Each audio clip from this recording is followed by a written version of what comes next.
जिस तरीके से बिहेव करते हैं सभागृह में, दादा माणिकराव कोकाटे जिस तरीके से करते हैं। विधान परिषदेमध्ये कृषी मंत्र्यांनी म्हणून रेकॉर्ड सांगितलं की 2023 पासून जो कृषी विभागाला निधी मिळण्यासंदर्भातला विषय होता तो पूर्ण झालेला नाही, त्यामुळे निधी देताना अडचणी येत आहेत आणि त्यामुळे नवीन काम होऊ शकत नाही। त्या अडचणी मी दूर करीन वित्त मंत्री म्हणून, काळजी करू नको। जो आपने देखा उनको इस्तीफा दे देना चाहिए। मैं उनके साथ बात करूंगा मंडे को या ट्यूसडे को। मैं अगर मंडे रहूंगा तो मंडे को, ट्यूसडे रहूंगा तो ट्यूसडे को, और उसके बारे में फिर मैं उनका जो भी कहना है वो सुनूंगा, फिर चीफ मिनिस्टर के साथ बात करके आगे का दूसरा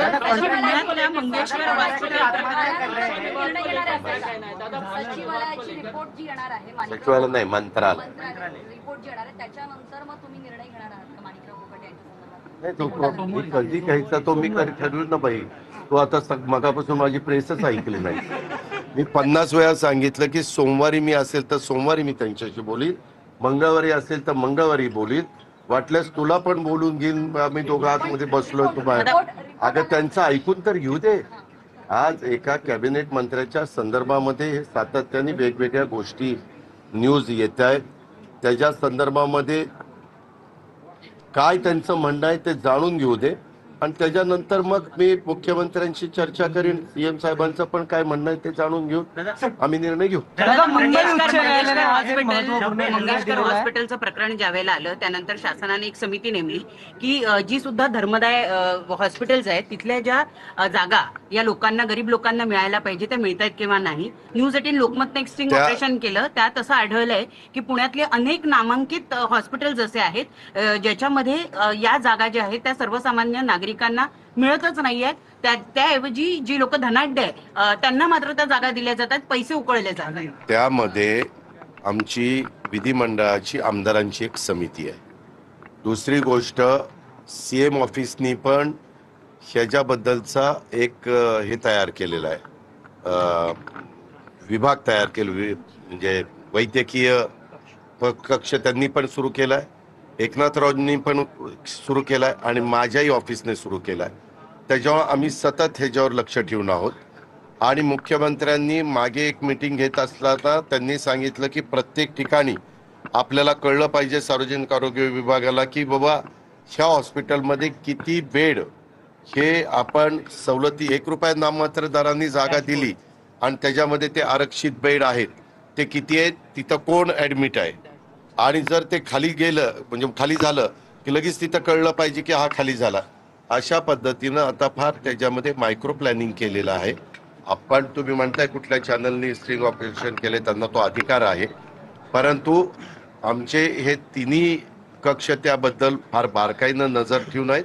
आणि आमदार लोक पण आता खूप जागृत झालेले। तुम्हाला माहिती नाही, मी आता त्यांची नावं घेत नाही, परंतु आता निवडून आलेल्या 288 आमदारांच्या पैकी काही आमदार आपल्या मतदारसंघातले गोरगरीब लोक आणतात, त्यांची राहण्याची व्यवस्था करतात आणि मुंबईतले जे महत्त्वाचे हॉस्पिटल आहेत तिथं त्यांना ऍडमिट करून त्यांना कसा मोफत उपचार ह्या स्कीमद्वारे करता येईल अशा प्रकारचा प्रयत्न करतात। त्याच्यामध्ये मी प्रकर्षाने नावं सांगेन, एक गिरीश महाजन, दुसरे हसन मुश्रीफ, असे काही मान्यवर त्याच्यात आहेत। मी नावं ही उदाहरणाखातर 2 सांगितली, परंतु असे बरेच आमदारांनी आता ही गोष्ट मनावर घेतलेली आहे आणि आमच्या तिन्ही ऑफिसनी ही गोष्ट मनावर घेऊन आम्ही पण त्याच्यामध्ये कुणी जर असं आलं तर त्यांना मुख्यमंत्री सहाय्यता निधीतनं पण कशी मदत मिळेल आणि त्यांना ह्या स्कीममध्ये चांगल्या पद्धतीनं त्यांचं आरोग्य राखण्याच्या करता किंवा ट्रीटमेंट करण्याच्या करता, उपचार करण्याच्या करता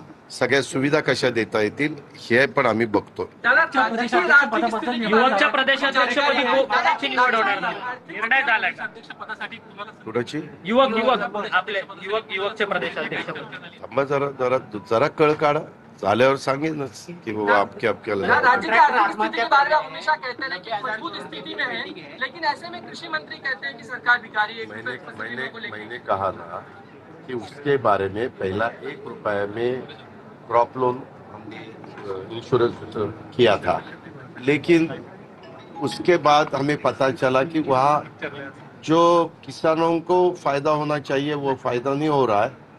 बाकी के कुछ लोगों ने ही उसमें गड़बड़ की और अलग जो लैंड है किसानों की नहीं, समझो ऐसी गायरन है या कोई देवस्थान की है, उस लैंड के ऊपर उन्होंने इंश्योरेंस क्रॉप दिखाया और इंश्योरेंस लिया, इसीलिए हमने वो कैंसिल किया।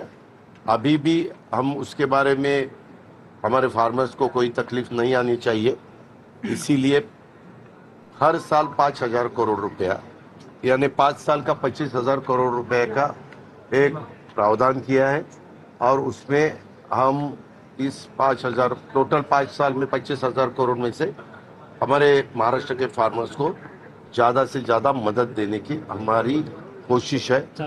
अलग अलग योजना है वो भी हम ला रहे हैं। लेकिन दादा मुंबई मंत्री का है, वो क्या अरे सरकार भिखारी? उसके बारे में मैं उनको मंडे या ट्यूसडे को पूछूंगा कि आपने वैसा क्यों कहा, उसका कारण क्या है, वो पूछने का हमें अधिकार है।